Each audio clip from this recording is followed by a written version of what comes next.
Well, I have the very wonderful pleasure of introducing our first keynote speaker. I guess I'm supposed to stand in this front of this thing, aren't I? I'm so short. I hope you can see my head. Well, maybe that's a good thing, just the head. Anyway, I actually knew Lisa when she was in high school because she went to Coronado High School, and I was a very young teacher, but I remember her vividly as a skinny little blonde kid, probably taller than me, but who had this intense energy about her. And I think she'll probably talk a little bit about her high school years. But Lisa has an extensive background in domestic and international feature productions for both independent and studio films. In 2015, she won a prestigious BAFTA, that's British Academy Award, and was nominated for both the Golden Globe and an Academy Award for her most recent feature, The Theory of Everything. How many people saw that? Oh, everybody, all right. As the creative producer, she helped shape the story and oversaw all creative aspects of the film through its worldwide release. It won 29 international awards, including 3 BAFTAs, 2 Golden Globes, and an Academy Award, and ultimately took in over $120 million in the global box office. Prior to that venture, she had produced 15 feature films, including the HBO film Mary and Martha, directed by veteran Philip Noyce and starring Hilary Swank. She was the executive producer for the successful Paramount Pictures release, No Strings Attached, starring Ashton Kutcher, whatever, and Natalie Portman, that's one I can pronounce, and the Universal Pictures released Fighting, starring Channing Tatum and Terrence Howard. Bruce's films have appeared as official selections in festivals around the world, including Cannes, Toronto, Sundance, Tokyo, Berlin, Hamburg, Deauville, and Los Angeles. Bruce was a founding partner of Orenda Films, a New York-based company that developed and produced and managed the delivery and distribution of several internationally released feature films, including Search for One-Eyed Jimmy, No Way Home, and Auf Wiedersehen, America. Once again, teaming up with the writer and company that made The Theory of Everything, Lisa's current feature project is called The Darkest Hour. I guess it doesn't have a "the" on it, Darkest Hour. A film about the first month in Churchill's prime ministership. Sounds interesting. Focusing on his decisions and actions and immortal speeches in those critical days that defined his place in history and changed the destiny of the world. So without further ado, I'd love for you to see and hear Lisa Bruce.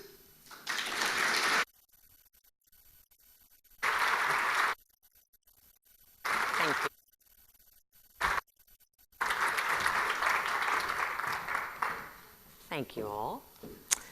I thank you for inviting me to join you today, because it's really special to me to talk to this group of people, because I would say I'm just standing here and my career and the fact that I was able to make my way through this dark path of growing up and figuring out what you want to do and what your voice is happened really because of teachers all the way along the way. And some administrators also. So I really am happy to be here and talk to you guys.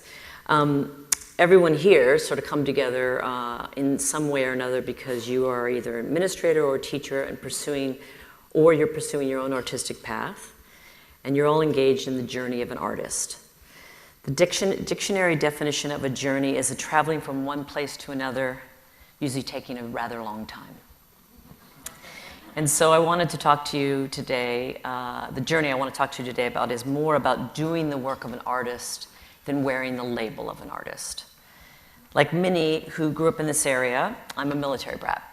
My father's Navy, and for most of my growing up, was a workaholic-driven, career-driven man who eventually held the coveted position of captain of an aircraft carrier.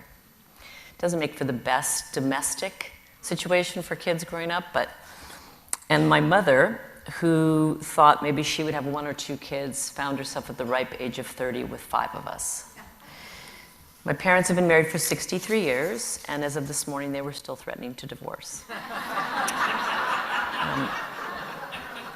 That may be familiar to some of you. And so with this military lifestyle came yearly moves from East Coast to West Coast, and I never finished a full year at any one school until I hit 7th grade, where my parents finally settled in Coronado. So with this transient lifestyle, I learned how to pack up my life, say goodbye to friends, and then make brand new ones every single year. Not knowing where you'll be living, what you'll be doing, or who you'll be doing it with can drive a child into madness, or in my case, into the arts. This unstable, insecure existence was not unlike that of a circus roadie, and that life I would later discover is not that unlike the world of an independent artist, and it's not unlike the life of an independent producer. Growing up, I didn't enjoy the dark and lonely road of not knowing who I was or what I was going to be. I wanted what I thought teachers had and all adults had, all grown-ups had. I wanted that elusive map. That map that would tell me which way to turn, where to go, and exactly what road to be on in order to find my voice and find out who I was going to be. I thought of this as a destination. I didn't think of it as a journey. I kept wanting to get to this place so I could say who I was and what I was going to do for the rest of my life. I wanted that security, and I wanted the security of a label, of knowing what I would be doing. My first attempts at sort of trying to figure out who I was going to be and what I was going to say started with filmmaking in 4th grade, where I moved inanimate objects around my parents' living room and shot them frame by frame on Super 8. Then, when I hit 6th grade, there was a special class. It was sort of probably a precursor to things like COSA. There was a class that was set up just to help kids learn filmmaking. Really unique opportunity.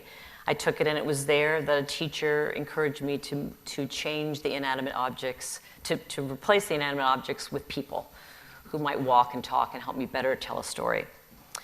Then, when I went to high school, I had a math teacher who, while he taught me a little bit about algebra, he mostly taught me how to believe in myself. And he encouraged me in all the ways that I like to express myself, and one of them was through telling jokes. Instead of interrupting his class with my jokes, he encouraged me to, write them down and work on them, and maybe do them in some other setting besides his classroom. So that sort of encouraged me, and when I was on the basketball team, there were 2 other gals that I thought were very funny, and we started brainstorming on all these bus trips to play at all the different schools, and we decided we were going to MC the talent show, and so we did that. And it was, again, a drama teacher, who ran that program, who encouraged us, and we took that encouragement and honing our skills, and we decided to bravely step into the professional world of stand-up. As you can probably tell by this speech, I didn't continue that path, but we simultaneously were in a Bible study that we were struggling with some of the concepts in the Bible study, so we called ourselves the Fallen Angels. And while we did not become famous, we were asked back to do more stand-up at the Comedy Store, and that sort of, at the age of 17, was like winning an Oscar. So right around this time, I was also figuring out I didn't want to do anything as a solo act, but rather I learned how to get others to join with me. I organized the high school's first and last haunted house, which allowed seniors with bloody axes and covered in guts, and their bloody axes in their heads and covered in guts, to systematically terrify freshmen. And for all you administrators out there, it was our vice principal that gave us permission to do that. I would later come to mark this as my first attempt at being a producer of entertainment. I went on then to UCSB, and I thought, I have to get serious now. I have to get a real job eventually, so I can't do something like filmmaking for a career. So I'll try other things, like, I'll study history and English and maybe I'll become a marine biologist or something. But there was an elective class for filmmaking there, and I took it, and again, it was a teacher who kept encouraging me, and one short led to another short, which led to a documentary, and I made an award-winning documentary that then got me into NYU's graduate film school, which I promptly went to because as soon as I graduated UCSB, I started looking in the classifieds under F for filmmaker to see if there were any jobs. And when I realized after about 6 months that there weren't any, I did what any struggling artist does. I went and waited tables. And after 2 years of asking that age-old question, would you like soup or salad with that, I decided to go to graduate school so I could avoid unemployment. And it was there again that a teacher encouraged me, and at that point I had sort of realized I didn't really want to direct, like all the other people in the class were Martin Scorsese or Spielberg, and I thought, I just want to be a producer. And there was a teacher there that really encouraged that, and he kept telling me that I could make a living at this, and I really could, and I could pay my rent, and it was just through that encouragement of him that I decided to throw a script over Christopher Walken's fence. And his wife called me because she got the manila envelope and the letter, and she was a professional casting director at the time, and she started to, berate me and yell that this was incredibly unprofessional to throw a script over someone's fence. And then after she sort of calmed down and stopped yelling at me, I said, but is Christopher gonna read it? And then she hung up on me. And then like 2 days later, someone who sounded like Christopher Walken called me. And I, at this point, said, okay, Alex, is this you? And he said, no, this is Christopher Walken. I'm like, Bob, is this you? It's like, no, it really is Christopher Walken. And I realized the imitation was so good, it might actually be him. And we chatted for a while. We chatted about the script, and we chatted about the role that we wanted him to play. And while Mr. Walken did not end up doing that movie, that moment sort of made me feel like, wow, I can make a living at this. I can, run around and find out where people live who are famous, throw scripts over their fences, and it'll be easy, right? I think the point of all these stories, because we all have them, is to tell you is that each step along the way in my path of getting the courage to actually go out and try to make a movie and put it up on the big screen, all the steps along the way were created and helped by, I was assisted all the time by teachers. And it was teachers that kept me on this path of believing that I actually had a voice, I had something to say, that I could actually make a mark in the world. When I was going to give this speech, I thought, what is a teacher's role in the arts? Can you really teach art? We've all heard that artists are born, not made, right? While craft can be taught, art remains a magical gift bestowed only by the gods to the rare few. The basic idea here is if you're not Mozart, get out of the kitchen. I'm sorry, I just didn't buy this, The idea that creating art should be left only to those with genius level of talent, and the rest of us are left scrambling for a backstage pass. There are those individuals that have extraordinary level of talent, and they grace our lives and our museum walls with a greatness rarely seen. I think creativity is our true nature, but like any elusive trait, it must be nurtured. But too often I've watched a young artist become so intimidated by the shadows of these masters that they quit their journey before they've even stepped onto the path. Young artists all over the world do this really insane thing. They take their early student works and compare them to the works of those who have already reached a command of the craft. The really early works of great artists are often impossible to find. The artists themselves have destroyed them, likely, but the beginning painter compares her early acrylic portraits against Picasso's masters. Writers in their first year at school compare their poems to T.S. Eliot, never even realizing that most of the poems he wrote at their stage never made it past the trash can. When I was at NYU's graduate film school, I would compare my 7-minute, my 10-minute short films to the likes of Citizen Kane and Apocalypse Now. So it became abundantly clear to me that I wasn't an artist. I had no future in filmmaking.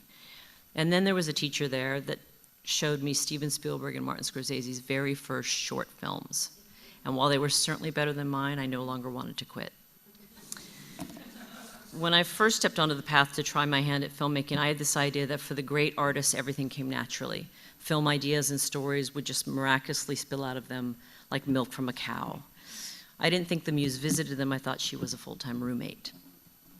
And then when I went on to make feature films with great directors, actors, cinematographers, veterans who had been in the battlefield so long that they didn't even bleed anymore, I thought, now I'll see magic. I couldn't wait to see them miraculously pull their art out of the darkness.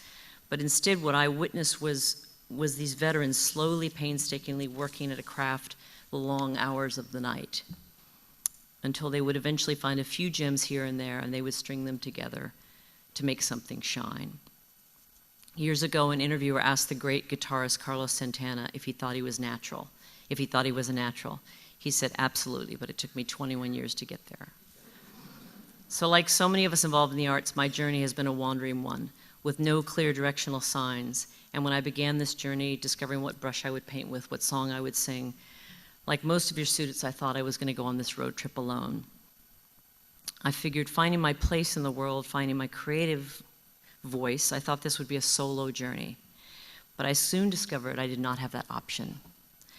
Because on this road trip, I quickly found that I was stuck traveling with a couple. And I think most of you already know this couple. They're the most successful creative marriage of all time. It's not George Burns and Gracie Allen, Astaire and Rogers, Bogart and Bacall. Nope, this couple beats them all because they're truly inseparable. They are creativity and fear. And as an artist, they'll travel with you wherever you go. Now, this is a tricky matter because, as many of us know, when you're alone traveling with a couple, it can get dicey.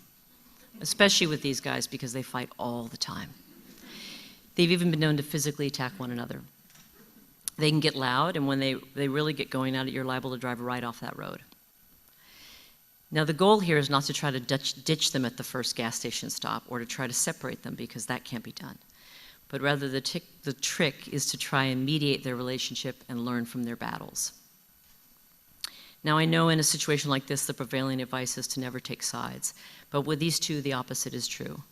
Ultimately, what you want to do, and hopefully get your students to try to do, is get their friend fear to quiet down and get in the back seat, and get creativity to climb forward and ride shotgun. If you can do this, if you can help people do this, your students and yourselves alike, you'll put enough miles behind you that the trip will take you to some truly magical spots. And I promise you, it will be well worth all the fighting and all the struggle during all those miles. I never did and still don't label myself an artist, but have found that most of my life's path has been the journey of one living in the arts. And I stand before you today knowing that I would not be on this wonderful, winding, unpaved road were it not for teachers and principals like you.